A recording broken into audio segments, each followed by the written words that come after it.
Bonjour, comme j'ai dit à la dernière vidéo, je vais parler en français plus souvent, mais sans planifier, sans avec des idées, juste pour parler. Donc voilà, aujourd'hui je vais juste parler ce qui est au bout de la tête. Qu'est-ce qui s'est passé aujourd'hui? Je joue avec un petit groupe de bluegrass. Je ne sais pas si il y a des Français qui écoutent ce style de musique. Je pense que c'est extrêmement américain. Bluegrass, country, folky, des choses comme ça, mais je pense que ça existe là-bas.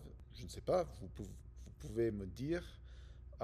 Mais c'est assez populaire ici à Colorado. En fait, ça dépend sur l'État où on est parce que il y a des États où ils n'aiment pas beaucoup ils n'écoutent pas souvent le bluegrass. Il y a des autres États où ils écoutent plus souvent. Donc voilà. Mais c'est ça. Qu'est-ce qui s'est passé? En fait, j'ai commencé à lire un nouveau livre. Ça s'appelle Americans in Paris par David McCullough. Moi, je m'intéresse beaucoup à l'histoire et aussi dans les autobiographies.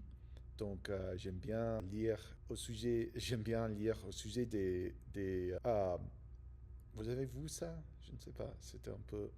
Je vais faire encore une fois. En fait, j'aime bien lire au sujet de la vie de les autres personnes historiques, surtout au sujet de l'histoire américaine. J'aime bien ça, j'aime bien la guerre révolutionnaire. Et en fait que vous savez très bien, je pense, peut-être pas, mais la France a beaucoup aidé notre pays, notre nouveau pays, surtout quand c'était contre l'Angleterre.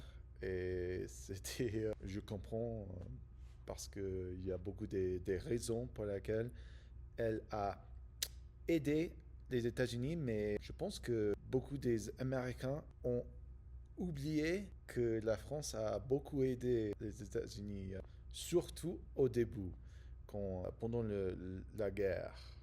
La guerre, le guerre. La guerre, le guerre, je ne sais pas. Donc voilà, et c'était très intéressant parce que trois de mes héros, c'était Benjamin Franklin, Thomas Jefferson, John Adams.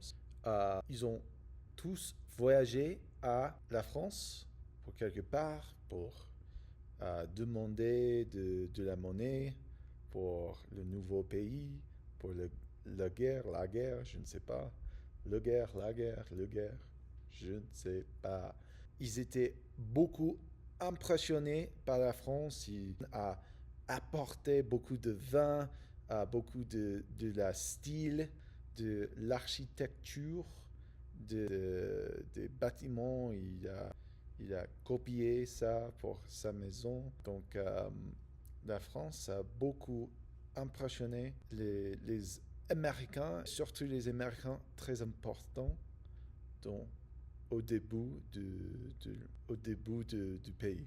Donc, voilà, c'est intéressant pour moi. Mais oui, j'ai commencé ce livre et c'est au sujet des Américains qui ont voyagé à la France à 1830, je pense, jusqu'à quelque part là-bas. Et je viens de commencer, donc je ne sais pas exactement beaucoup, mais c'était intéressant de lire leur première impression de la France après avoir lu beaucoup au sujet de Paris et tous les bâtiments et de Notre-Dame et tous les ponts, parce qu'il n'y avait pas beaucoup de ponts, je pense, dans quelques époques aux États-Unis. Donc, c'était impressionnant d'avoir beaucoup de ponts. Mais c'était très intéressant de voir leur perspective sur la France et Paris et tout ça. Mais je viens de commencer, donc peut-être je vais parler au sujet de ça un peu plus. Mais voilà, je suis très fatigué. C'était une longue journée. J'ai passé beaucoup de temps travail et aussi faire de la musique avec mes amis de bluegrass. Donc voilà, je suis fatigué, je pense que je vais lire un peu et après ça, je vais dormir. Voilà, au revoir.